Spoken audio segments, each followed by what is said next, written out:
me. Yay! Keep going! Keep going, you're doing amazing, sweetie. Now she's in a groove. I have to like get her in a groove of eating, and if I don't cheer her on at the beginning, she won't start eating. Good morning, guys. Welcome back to my channel.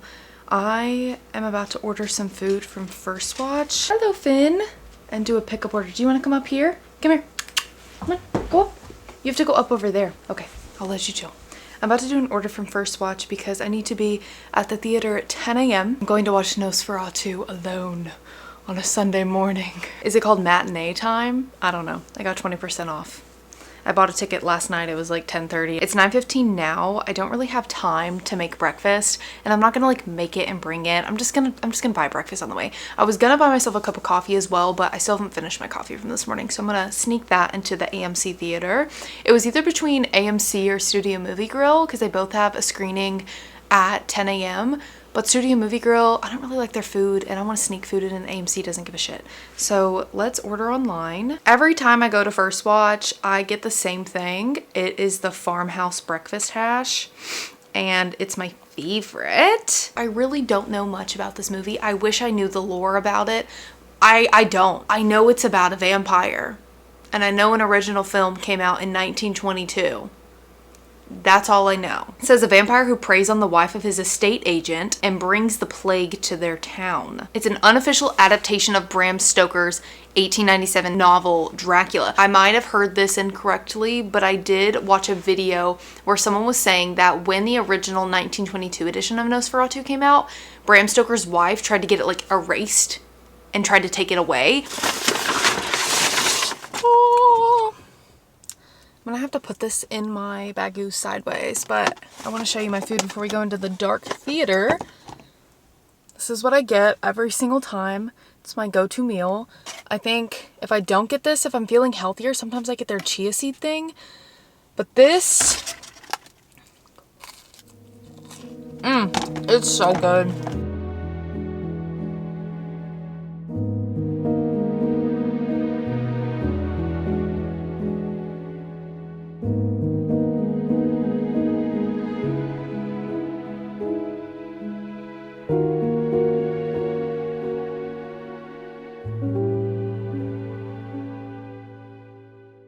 You're gonna have to give me like 2 hours to process what I just watched.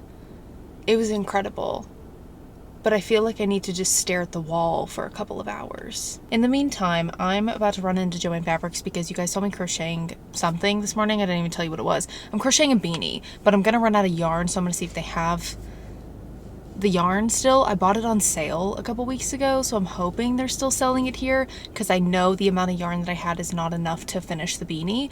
I used that same yarn to make my coworker a beanie a couple weeks ago, and I liked her beanie so much I want to make the same one for myself.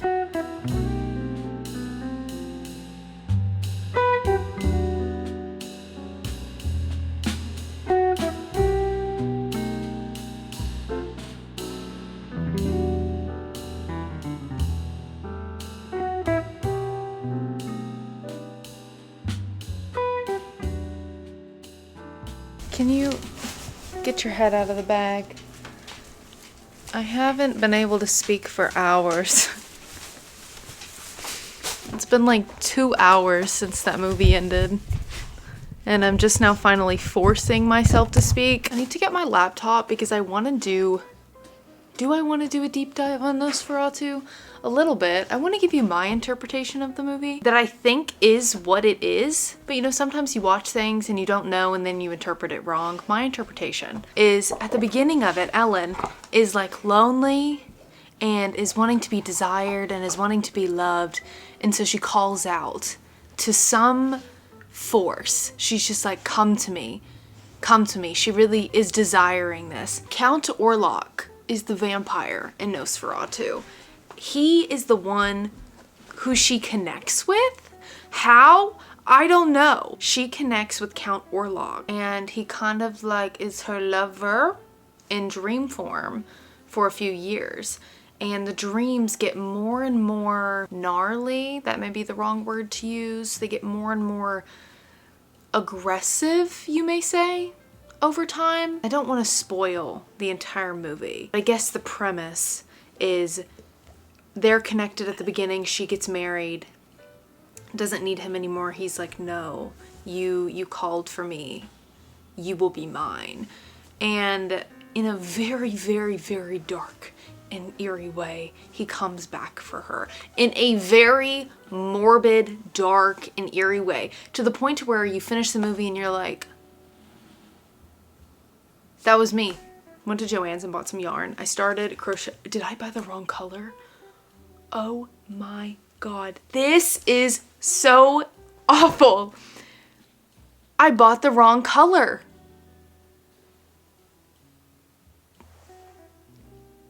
Okay. We might put a pause on this for now because I kind of wanted to finish it today. They finally started selling like full 100% wool yarns in my Joann Fabrics. I don't have a local yarn store other than Joann's. I would say that's like the local spot. There's no like mom and pop or independent yarn store. We have Joann's, Hobby Lobby, and Michael's. And all of them, up until recently with Joann's, just sell like polyester and acrylic yarn, which serves its purpose. And like I will use that on occasion.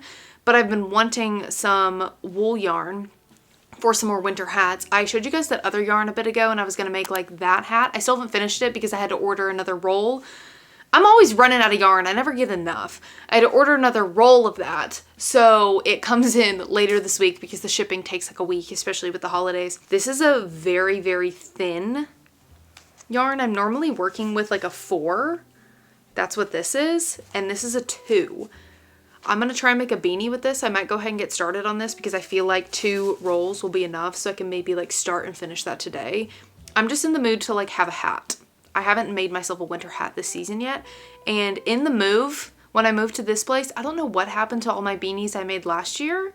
I only have one of them, one crocheted beanie. The rest of them, I don't know if I like sometimes I get pissed off at my projects where I look at them for too long and I'm like ugly and then I donate it. And then I look back and I'm like, it was not ugly. Why did you do that? That was like hours of work. I do that more times than I would like to admit. I might not have a small enough hook for this because it's so thin. We are just coming across the most ridiculous crochet problems today. The smallest I have is a 4.25. I need to use a 3.5, but this might work. We might make it work. Yeah, that'll work. I literally eyeball all of my projects, and that's probably not the best thing to do. That's gonna fit. That's gonna be good. Okay, that's perfect. We might do a little more. If it is something more intricate, then I definitely don't eyeball it, and I normally will follow a pattern, but if I mess up super, super bad when it comes to making a scarf or when it comes to making a beanie or I like really offshoot it, then I'll just start over. Kind of taking a break from listening to audiobooks at the moment and also reading books. I do this thing from December 25th to January 1st, like every single year, to make sure I start off the new year as far away from a book slump as possible.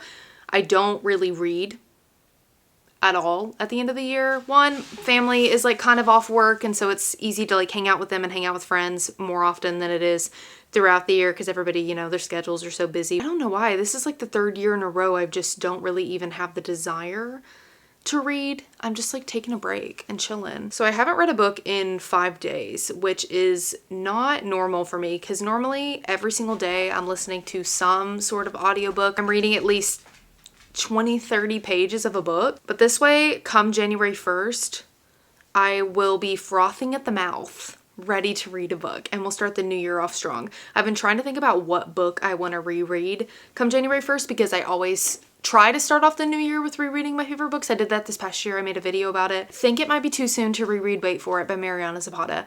I think it might be too soon to reread All Roads Lead Here. Last year, I reread Heartless, The Wall of Winnipeg and Me, and Hellbent by Leigh Bardugo. I'll probably reread 3 different books. The question is, which ones? I think I might reread Reckless by Elsie Silver. That seems like a really, really good one. Or A False Start, is that what it's called?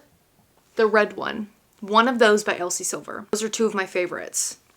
And I already read Heartless last year. So last year. That's crazy. By the time this video comes out, it will be last year. I've been staring at my bookshelf trying to figure out what other book I will reread. I don't think I read this book this whole year. Did I read this book this year? I don't think I did. Yeah, because I didn't. I only reread Hellbent back in January. Cool. This is an option for a reread. Let me go ahead and grab those Elsie Silver books that I was talking about. A False Start. I was right. That was the title. And then Reckless. Oh, that is a thick ass book. I have both of the old covers. I don't own any of the new covers of Elsie Silver. Not mad about that. I think the new covers of the Chestnut Spring series are a little bland compared to the old. Like, the old are just stunning. I do really like the new covers of the Gold Rush Ranch series. I think they're beautiful. Okay, we'll put these over here. Like, it's too soon. Right? I need you to tell me right. I reread this one, this one, this one, this one, this one. This year, and then that one. Those are doubles. I still haven't reread From Luke Off With Love. Probably won't reread When Gracie Met the Grump. That's like my least favorite book from her, just because the beginning is so slow, and that's crazy for me to say because I love a slow burn. Under Lock, I could reread that. You know, that one might be a contender. Maybe. I'll put it over here. Some other books that are going to be on my January TBR first, A Love Most Fatal, which my book club is going to be reading in the month of January. I thought I was going to get to that book before the end of the year, but I'm in this like reading hiatus for a week, so did not get to that. Good news is my book club wants to read it, so we're going to read that. And then also for book club, I'm going to be starting my first Cassandra Clare book ever. I have heard about Cassandra Clare ever since I was a kid. I'm pretty sure this book came out in 2010. She's a very popular author, and the Internal Devices series, this one, I think it's a trilogy. I've heard about it so much. And also her other series on the back here. I've just never gotten into it. I'm doing a new thing in book club where one person a month gets to pick an additional book for me to read, and I will read that and then give everybody my thoughts on the book that that person picked at the end of the month. Daisy, who is picking for January, picked Clockwork Angel for me to read. I kind of just fully want to go into this book blind. So really all I know is that it is fantasy. Next we have Bloodmarked. I am going to be reading this book in January. If I don't get to this book in January, yell at me at the end. I need to read it. The third book comes out in April, maybe? And the first one, Legendborn, just ended off like, ah! It ended off, ah! Literally. I got this book from Thrift Books, and it's from Cleveland Public Library. That is where it came from. And then the other book, Voices in the Snow. This is probably my most anticipated read for the new year. I'm so excited to continue to read Darcy Coates' books. I love Dead of Winter. I loved that book. It was so good. This one is a horror novel like Dead of Winter, but this has touches of romance in it too. It's like all encapsulating of romance, mystery, thriller, paranormal, gothic, because the girl ends up staying in like a gothic home or mansion. Let's see. Gothic home. A stranger's gothic home. It's a 4-book series. I thought it was a 5-book. No, it's 4 books. Claire, the main character of the book, is in a car accident at the beginning. That's what I'm assuming. This is all what I'm like basing off the back. She remembers abandoned cars and children's toys littered across the road. She remembers dark shapes in the snow and a terror she can't explain, and then nothing. She wakes up after that at a stranger's gothic home, and he tells her she was in an accident. He claims he saved her. Claire wants to leave, but a vicious snowstorm has blanketed the world white, trapping them together, and there's nothing she can do but wait. At least the stranger seems kind, but Claire doesn't know if she can trust him. He promised they were alone here, but she sees and hears things that convince her something else is creeping about the surrounding woods, watching and waiting. Between the claustrophobic storm and the inescapable sense of being hunted, Claire is on edge and increasingly certain of one thing. Her car crash wasn't an accident. Something is waiting for her to step outside the fragile safety of the house, something monstrous, something unfeeling, something desperately hungry. Doesn't that sound so good? Not to body shame you or anything, but you don't need any more food.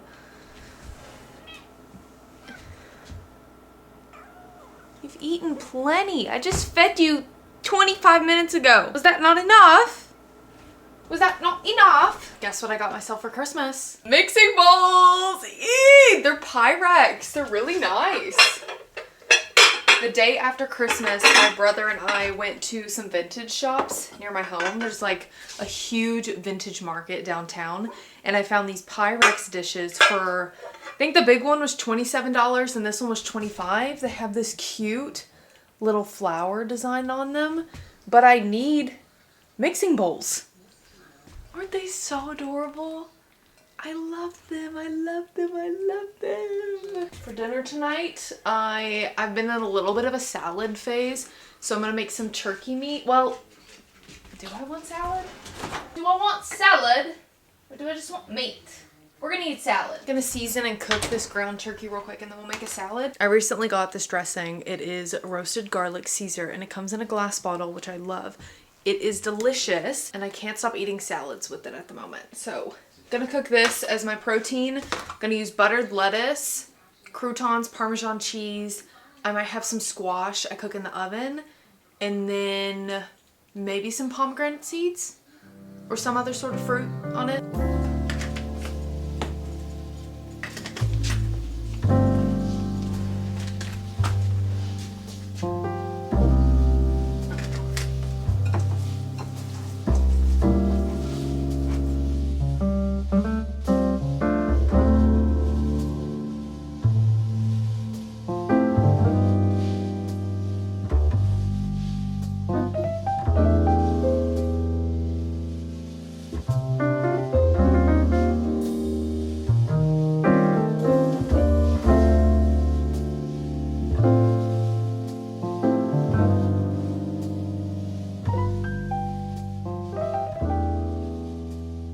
You want to see my favorite Christmas present?